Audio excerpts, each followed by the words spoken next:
नमस्कार दोस्तों। प्रस्तुत है मुंशी प्रेमचंद्र द्वारा लिखे उपन्यास कायाकल्प का भाग 18।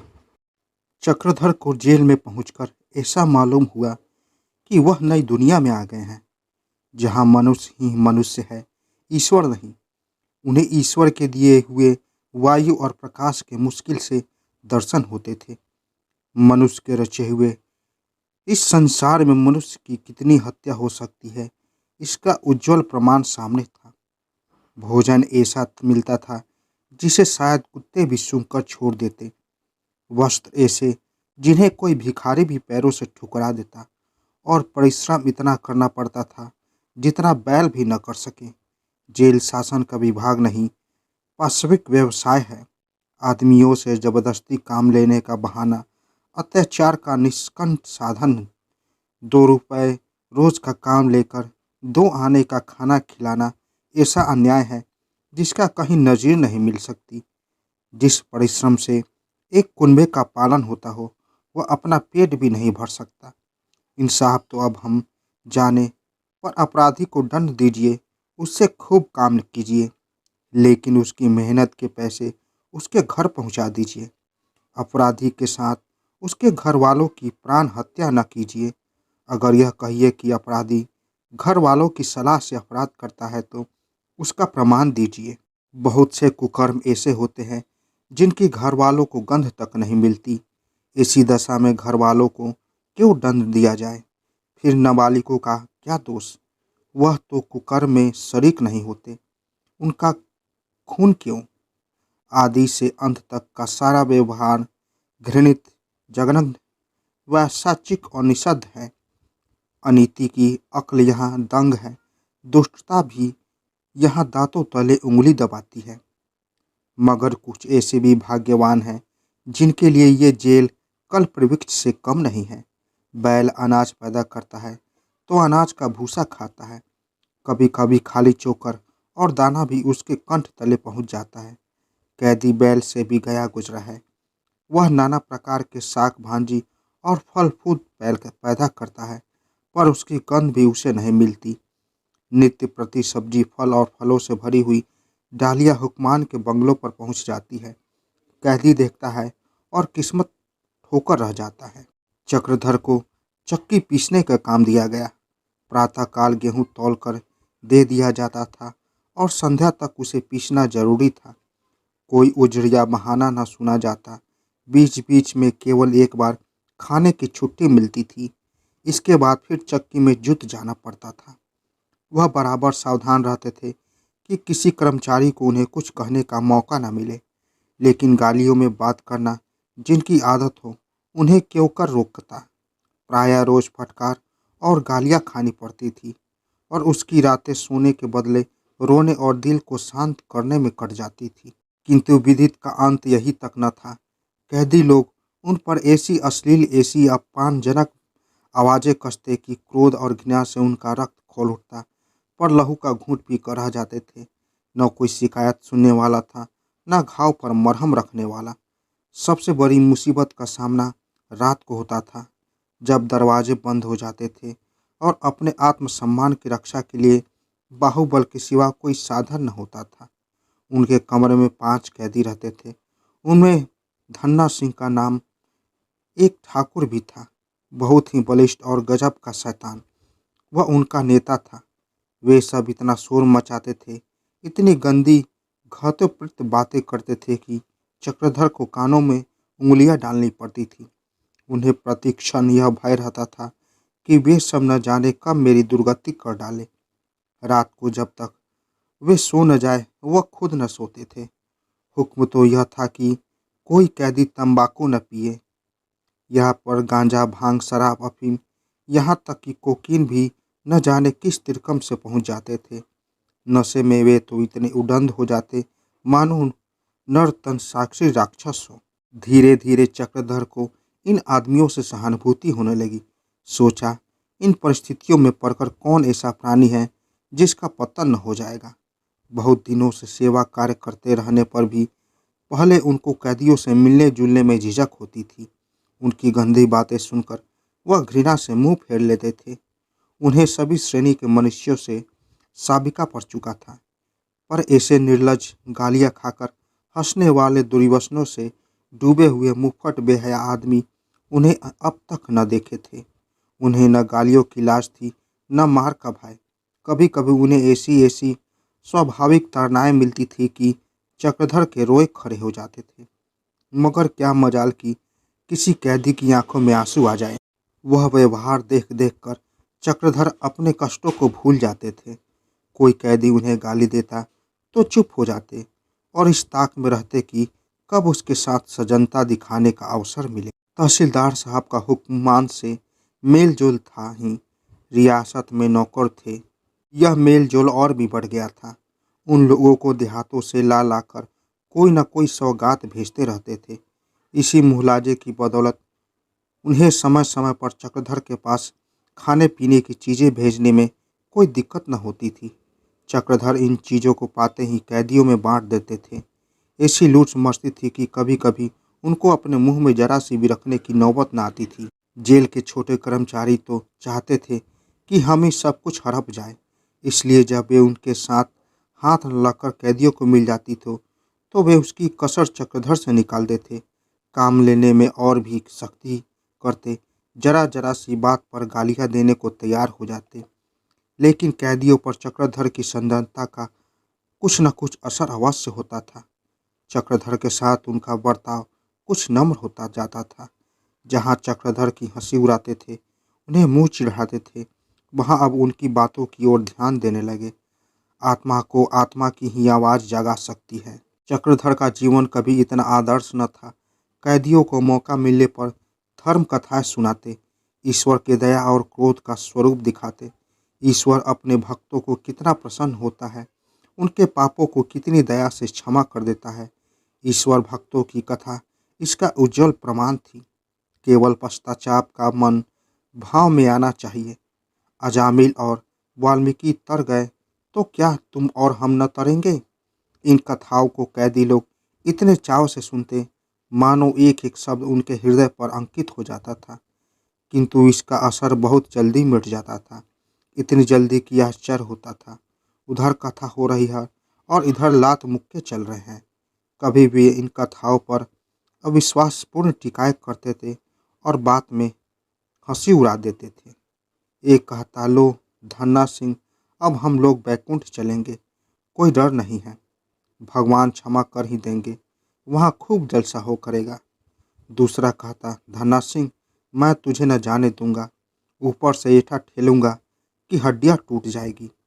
भगवान से कह दूंगा कि ऐसे पापी को बैकुंठ में रखोगे तो तुम्हारे नरक में सियार लौटेंगे। तीसरा कहता, यार वहाँ गांजा मिलेगा कि नहीं, अगर गांजे को तरसना पड़ा तो बैकुंठ किस काम का। बैकुंठ तो तब जाने कि वहाँ तारी और शराब की नदियाँ बहती हो। चौथा कहता, अजी यहाँ से बोरियों गांजा और चरस लेते चलेंगे, वहाँ के रखवाले क्या घूस न खाते होंगे, उन्हें भी कुछ दे दिया दिलाकर काम निकाल लेंगे। जब यहाँ जुटा लिया तो वहाँ भी जुटा ही लेंगे। पर ऐसी अभिभूतिपूर्ण आलोचनाएं सुनकर भी चक्रधर हताश न होते। सहने सहने उनकी भक्ति चेतना स्वयं दृढ़ होती जाती थी। भक्ति की ऐसी शिक्षा उन्हें कदाचित और कहीं न मिल सकती थी। बलवान आत्माएं प्रतिकूल दशाओं में ही उत्पन्न होती है। कठिन परिस्थितियों में उनका धैर्य और साहस, उनकी सहृदयता और सहिष्णुता, उनकी बुद्धि और प्रतिभा अपना मौलिक रूप दिखाती है। आत्मोन्नति के लिए कठिनाइयों से बढ़कर कोई विद्यालय नहीं है। कठिनाइयों में ही ईश्वर के दर्शन होते हैं और हमारी उच्चतम शक्तियाँ विकास पाती है। जिसने कठिनाइयों का अनुभव नहीं किया, उसका चरित्र बालू की भीत है जो वर्षा के पहले ही झोंके में गिर पड़ती है। उस पर विश्वास नहीं किया जा सकता। महान आत्माएं कठिनाइयों का स्वागत करती है, उससे घबराती नहीं, क्योंकि यहाँ आत्मकर्षण के जितने मौके मिलते हैं उतने और किसी दशा में नहीं मिल सकते। चक्रधर इस परिस्थिति को एक शिक्षार्थी की दृष्टि से देखते थे और विचलित न होते थे। उन्हें विश्वास था कि प्रकृति उन्हीं प्राणियों की परीक्षा में डालती है जिनके द्वारा उसे संसार में कोई महान उद्देश्य पूरा कराना होता है। इस भांति कई महीने गुजर गए। एक दिन संध्या समय चक्रधर दिन भर के कठिन श्रम के बाद बैठे संध्या कर रहे थे कि कई कैदी आपस में बातें करते हुए निकले। आज इस दारोगा की खबर लेनी चाहिए। जब देखो गालियां दिया करता है, सीधे मुंह बात तो ही नहीं करता, बात बात पर मारने दौड़ता है। हम भी तो आदमी हैं, कहाँ तक सहे। जब आता ही होगा ऐसा माने कि जन्म भर को दाग हो जाए।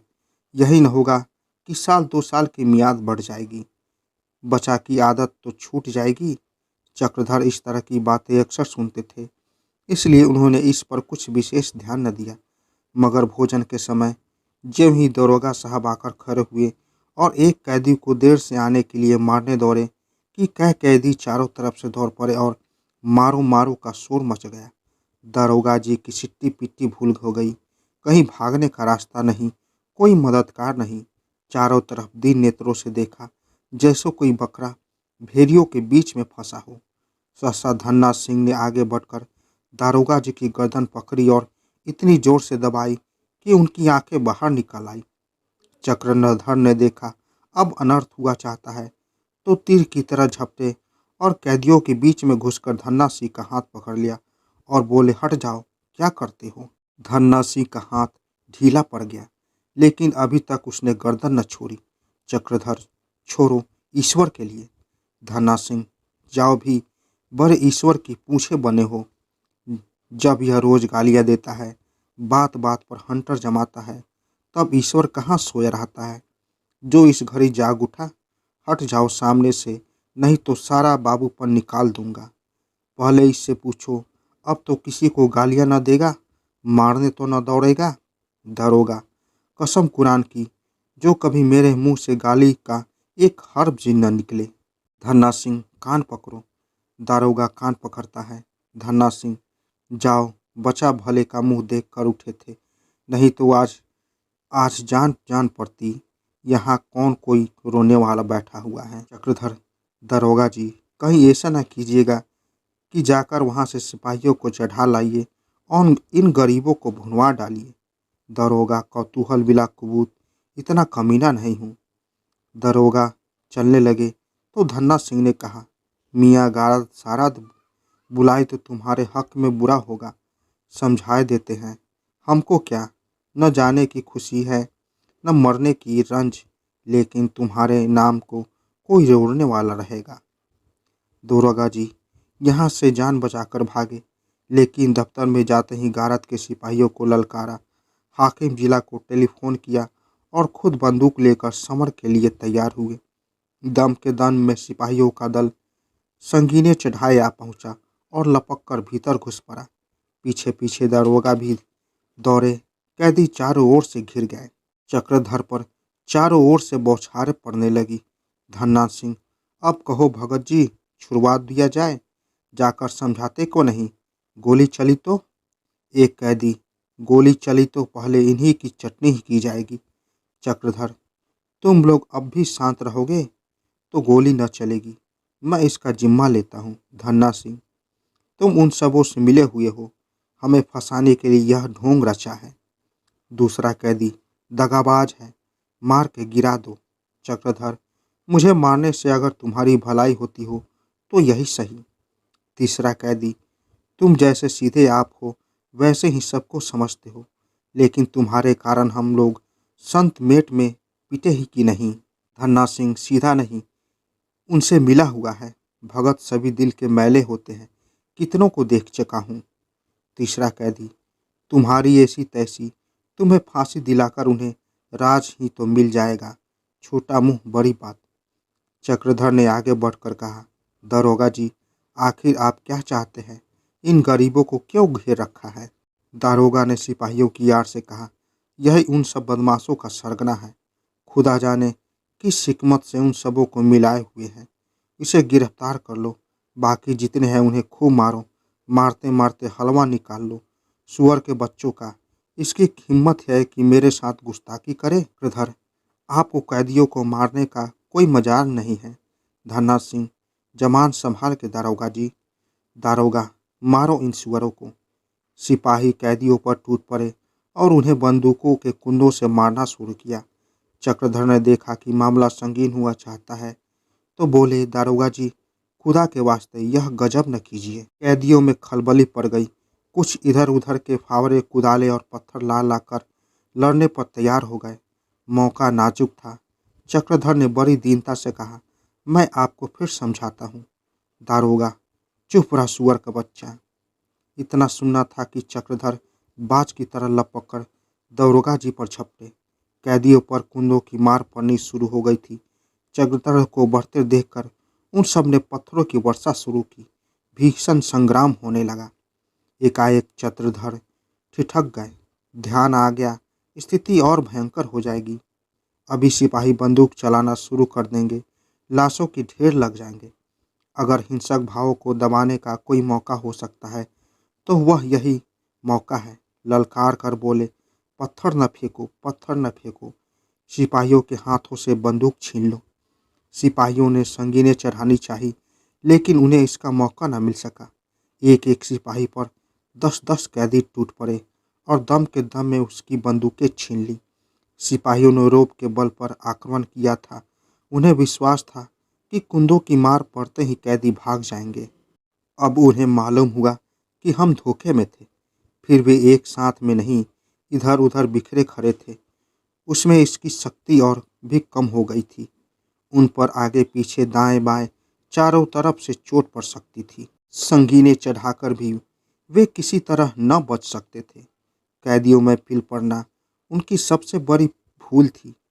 उनके ऐसे हाथ पांव फूले, होश ऐसे गायब हुए कि कुछ निश्चय न कर सके कि इस समय क्या करना चाहिए। कैदियों ने तुरंत उसकी मुश्कें चढ़ा दी और बंदूकें ले लेकर उसके सिर पर खड़े हो गए। यह सब कुछ 5 मिनट में हो गया। ऐसा दाव पड़ा कि वही लोग जो जरा देर पहले हेकड़ी जताते थे, कैदियों के पांव की धूल समझते थे, अब उन्हीं कैदियों के सामने खड़े दया प्रार्थना कर रहे थे, घिघियाते थे, मत्थे टेकते थे और रोते थे।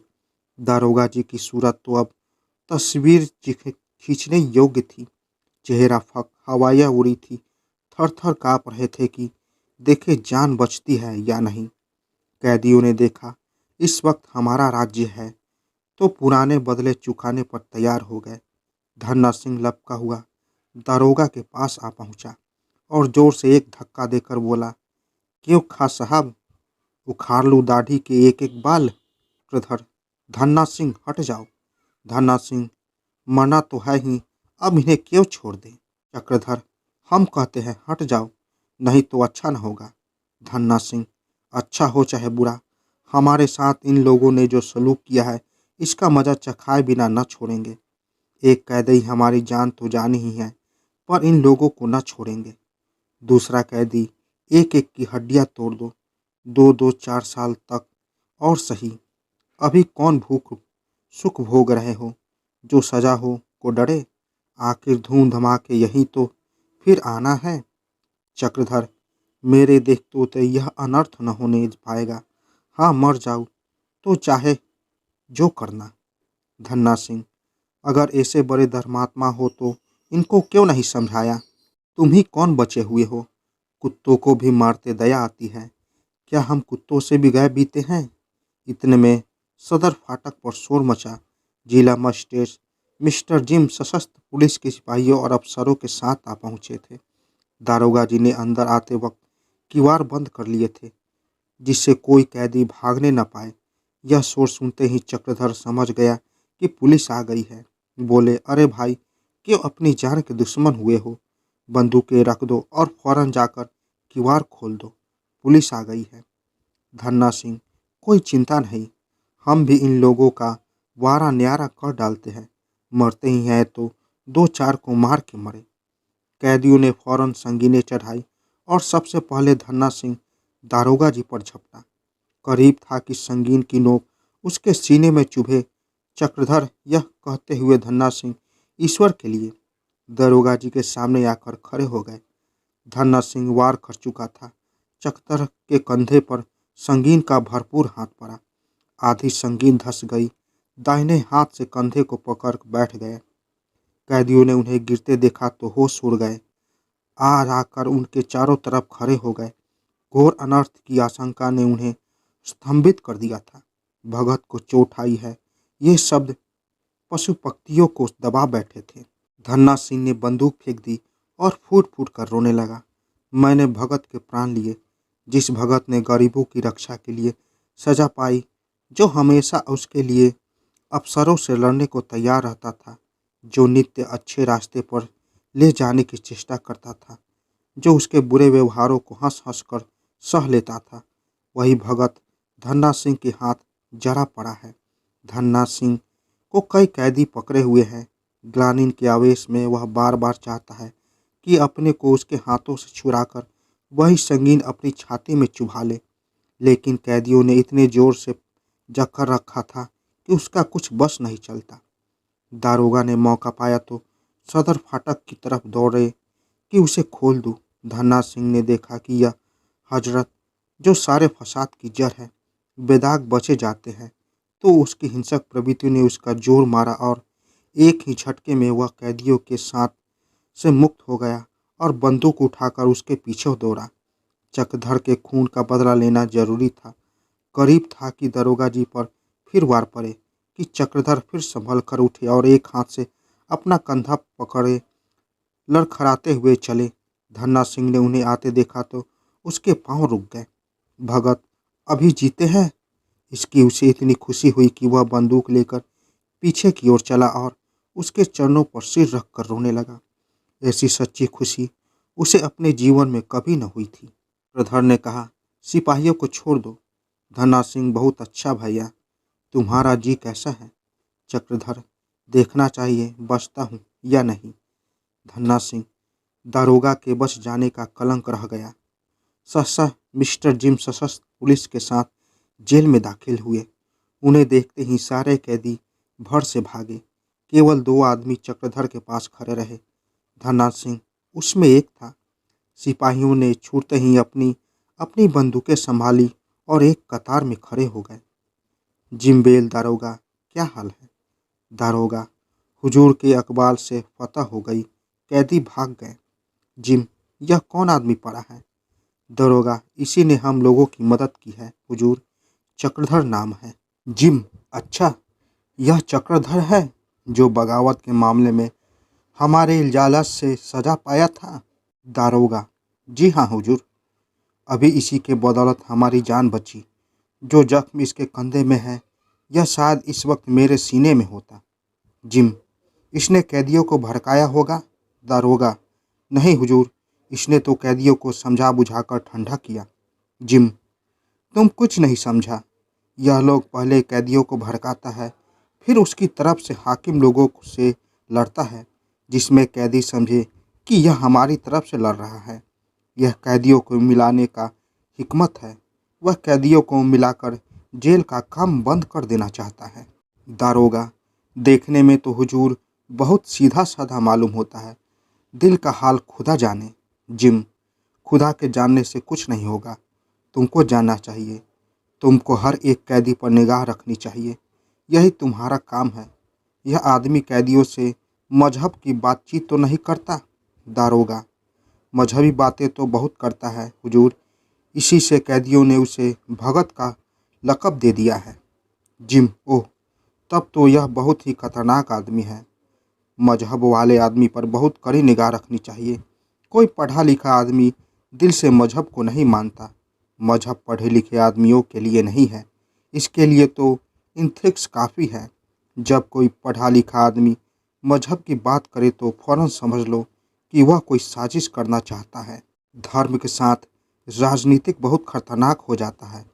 यह आदमी कैदियों से बड़ी हमदर्दी करता होगा। दारोगा, जी हमेशा। जिम, सरकारी हुक्म को खूब मानता होगा? दारोगा, जी हाँ, हमेशा। जिम, कभी कोई शिकायत न करता होगा? करे से करे काम खुशी से करता होगा? दारोगा, जी हाँ, शिकायत नहीं करता। ऐसा मेजबान है आदमी तो मैंने कभी नहीं देखा है। जिम, ऐसा आदमी निहायत खौफनाक होता है, उस पर कभी एतबार नहीं करना चाहिए। हम इस पर मुकदमा चलाएगा, इसको बहुत कड़ी सज़ा देगा। सिपाहियों को दफ्तर में बुलाओ, हम सबका बयान लिखेगा। दारोगा, हुजूर, पहले तो डॉक्टर साहब को दिखा लूँ, ऐसा न हो कि मर जाए, गुलाम को दाग लगे। जिम, वह मरेगा नहीं, ऐसा खौफनाक आदमी कभी नहीं मरता, और मर भी जाएगा तो हमारा कोई नुकसान नहीं। दरोगा, जरा हुजूर इसकी हालत तो देखे, चेहरा जर्द हो गया है, खून से ज़मीन लाल हो गई है। जिम, कुछ परवाह नहीं। यह कहकर साहब दफ्तर की ओर चले। धन्ना सिंह अब तक इंतजार में खड़ा था कि डॉक्टर साहब आते होंगे। जब देखा कि जिम साहब इधर मुखातिब भी न हुए तो उसने चक्रधर को गोद में उठाया और अस्पताल की ओर चला।